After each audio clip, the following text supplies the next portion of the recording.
नमस्कार दोस्तों, आपके अपने चैनल द लर्निंग हब में आपका स्वागत है। दोस्तों, government of India ministry of home affairs के द्वारा जो है एसएसबी सशस्त्र सीमा बल में हेड कांस्टेबल की भर्ती की जा रही है। और ये जो है ये भर्ती नॉन जीडी के लिए है। GD means general duty.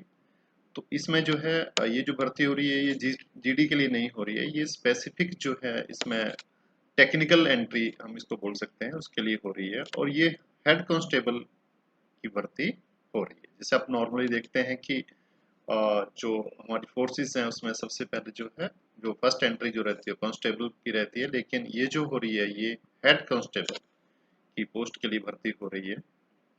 इसमें हम देख पा रहे हैं कि जो सबसे पहली तो बात यह है कि ऑनलाइन एप्लीकेशन इसमें मांगे गए हैं, इनवाइटेड किए गए हैं। और अगर मैं उनकी पोस्ट की बात करूं तो head constable electrician, head constable mechanic, head constable steward, head constable veterinary and head constable communication. और ये जो सारी पोस्टें हैं ये नॉन गस्टेड हैं और ग्रुप सी में आती है।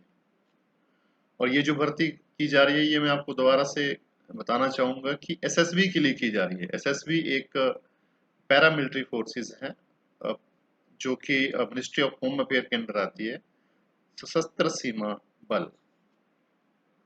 तो अब इसके लिए जो एलिजिबिलिटी क्राइटेरिया रहेगा, चाहे वो नेशनैलिटी का रहे, सिटीजनशिप का रहे या एजुकेशनल क्वालिफिकेशन क्या होनी चाहिए, उसके बारे में ये हम विस्तार से इसके बारे में अभी चर्चा करेंगे। सबसे पहले तो क्या है कि जो हमारा जो नेशनैलिटी है वो क्या है कि जो कैंडिडेट जो है वो इंडियन होना चाहिए। For the for head constable, electrician, mechanic, veterinary and communication are citizen of India and subject of the Nepal and Bhutan. For head constable stewards are citizen of India only. अब हम vacancy के बारे में बात करते हैं तो head constable electrician में जो है हमारे पास अनरिजर्व के लिए 7 वैकेंसीज हैं। और ईडब्ल्यूएस इकोनॉमिक वीकर सेक्शन के लिए एक है, ओबीसी में 4, एससी में 2, एसटी में एक है। टोटल वैकेंसी जो है 15 है। Head constable mechanic only for male, इसमें सिर्फ मेल कैंडिडेट ही अप्लाई कर पाएंगे। इसमें टोटल जो वैकेंसी की हम बात करें तो ये जो है आप देख पा रहे हो 296 है, जिसका ब्रेकअप दिया गया है। जैसे अनरिजर्व के लिए 134, ईडब्ल्यूएस में 18, ओबीसी में 77, एससी जो शेड्यूल कास्ट कैटेगरी रहती है उसमें 45 है, स्टेट ट्राइब्स में 22।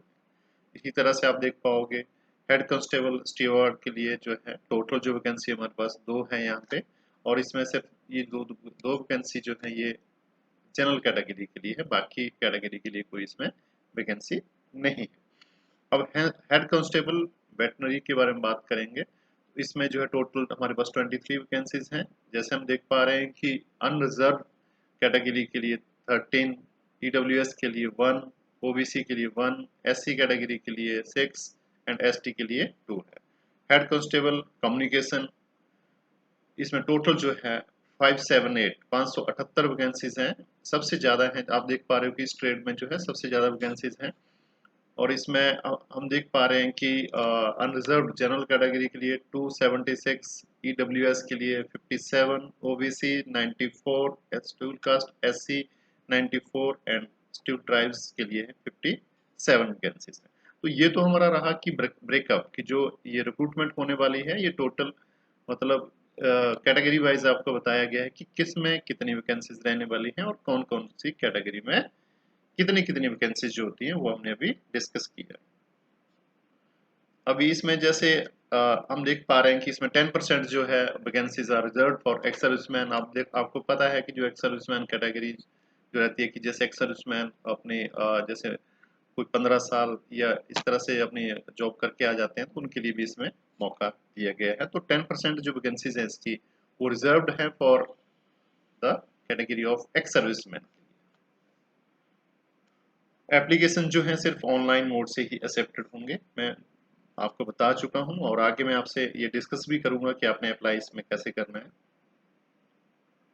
अब हम बात करेंगे इसमें कि जो इसमें आपका सैलरी स्ट्रक्चर क्या रहेगा, इसमें आपकी क्वालिफिकेशन क्या होनी चाहिए, उसके बारे में भी हम बात करेंगे। तो जो head constable, electrician, mechanic, steward and veterinary and communication है, उसका जो बेसिक पे मैट्रिक्स जो लेवल जो है 4 रहेगा, जो कि 25,500 से लेके 81,100 है। इसके अलावा जो है आपको अदर अलाउंसेस मिलेंगे, जैसे डियरनेस अलाउंस रहता है, राशन मनी रहती है, उसमें अलाउंस मिलता है, हाउस रेंट अलाउंस मिलेगा। ये सारी चीज़ें जैसे कि जो मिनिस्ट्री ऑफ होम का जो है पूरा प्रोसीजर है, उसके अनुसार जो है आपको सारे भत्ते मिलेंगे। अब हम बात करते हैं कि आपकी एज कितनी होनी चाहिए और आपके पास कौन कौन सी क्वालिफिकेशन होनी चाहिए आपको, अगर इसमें भर्ती होना है, इसमें अपीयर होना है। तो हेड कांस्टेबल इलेक्ट्रिशियन की बात करेंगे सबसे पहले। तो आपकी उम्र जो है 18 साल से 25 साल के बीच में होनी चाहिए। अगर क्वालिफिकेशन की बात करें तो मैट्रिकुलेशन फ्रॉम रिकॉग्नाइज्ड बोर्ड, चाहे वो सीबीएसई हो या स्टेट बोर्ड हो, बोथ एप्लीकेबल, दोनों इसमें कंसीडर किए जाएंगे।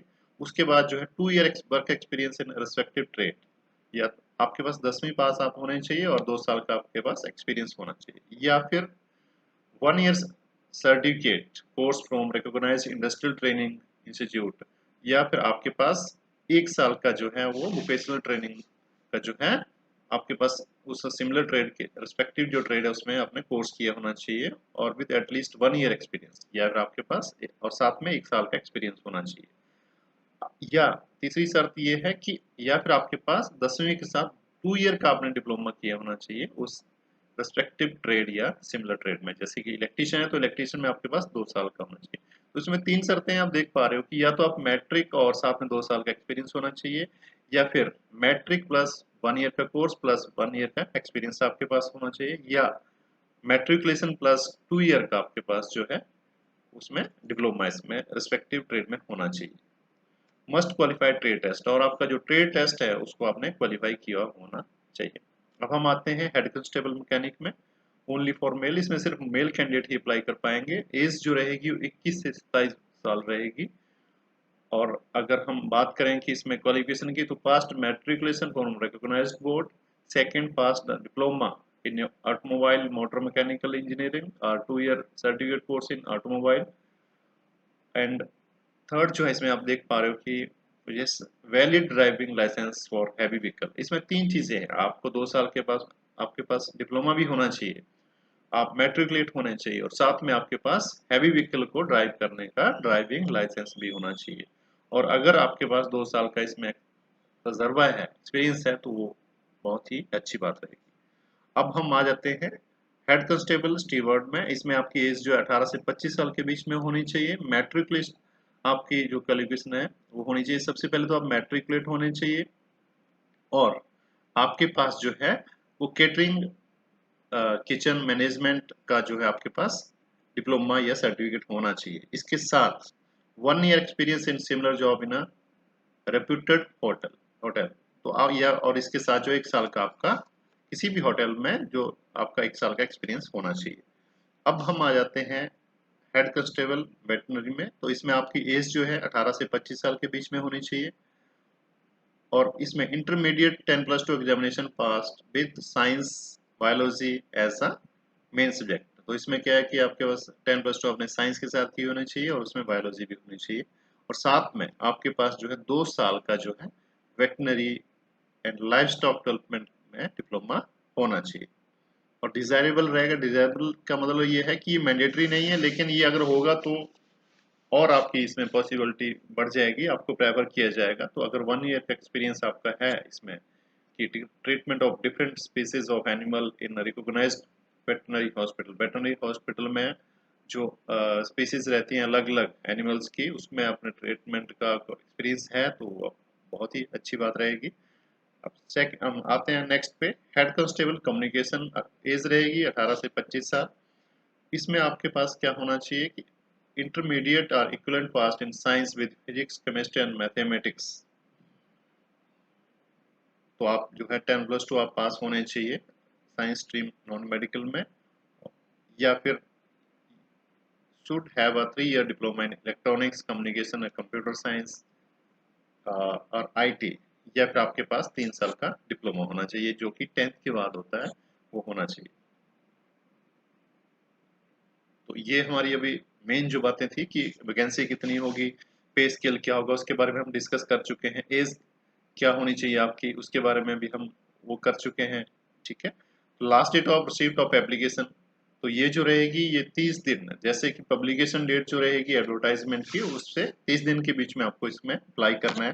तो एडवर्टाइजमेंट आ चुका है, तो इसलिए आप लास्ट डेट का इंतजार ना करें, जल्द से जल्द आप उसमें अप्लाई करें। अब एग्जामिनेशन फी की बात करते हैं, तो इसमें जनरल कैटेगरी ईडब्ल्यूएस जो इकोनॉमिक वीकर सेक्शन रहता है, ओबीसी कैटेगरी के लिए जो है उनको 100 रुपये जो है एज एग्जामिनेशन फी पे करनी पड़ेगी। हाउएवर जो है SC ST एक्स सर्विसमैन और फीमेल कैंडिडेट्स को इसमें फी में छूट दी गई है। आप मैं बात बार बार कर रहा था कि जो एप्लीकेशंस जो हैं वो सिर्फ आपके जो हैं ऑनलाइन मोड से ही एक्सेप्टेड होंगे, और किसी और माध्यम से अगर आप वो भेजते हैं तो उसको एक्सेप्ट नहीं किया जाएगा। आपको क्या करना है कि इसमें आपको जो आपकी मैं वेबसाइट आपसे शेयर कर रहा हूँ www.ssbrectt.gov.in पे जाके आपको अप्लाई करना होगा। तो ये जानकारी मैं आपसे साझी करना चाहता था। अगर आपका कोई भी इसमें आपका कोई क्वेश्चन हो, कोई क्वेरी हो, तो काइंडली आप कमेंट बॉक्स में जो है अपना कमेंट जो है पोस्ट कर सकते हो। तो एज सुन एज पॉसिबल मैं आपका जो है जो आपकी क्वेरी जो है उसको क्लियर करने की कोशिश करूंगा।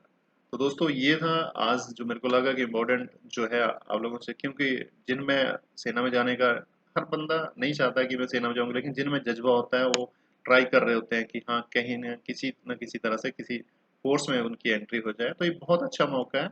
इसमें आप देख रहे हो कि ये सारे जो है, और एक तो पहली बात तो ये कि एज अ हेड कांस्टेबल जो है आपकी डायरेक्ट एंट्री इसमें हो रही है, और दूसरा ये है कि आपका जो आपने कोर्स कर रखा है, जो आपके पास स्किल है, उसको इसमें अहमियत दी जा रही है। तो मैं यही कहूँगा कि अगर आप इस क्वालिफिकेशन और एज क्राइटेरिया को पूरा करते हैं तो आप अप्लाई कीजिए, और साथ में आप, क्योंकि इसमें दोनों चीज़ें रहेंगी, फिजिकल भी होगा और रिटर्न एग्जामिनेशन भी होगा, तो उसकी भी आप तैयारी करें साथ में। यही मैं कहना चाहूँगा, और कोई भी आपका डाउट है तो kindly post in the comment box. Thank you very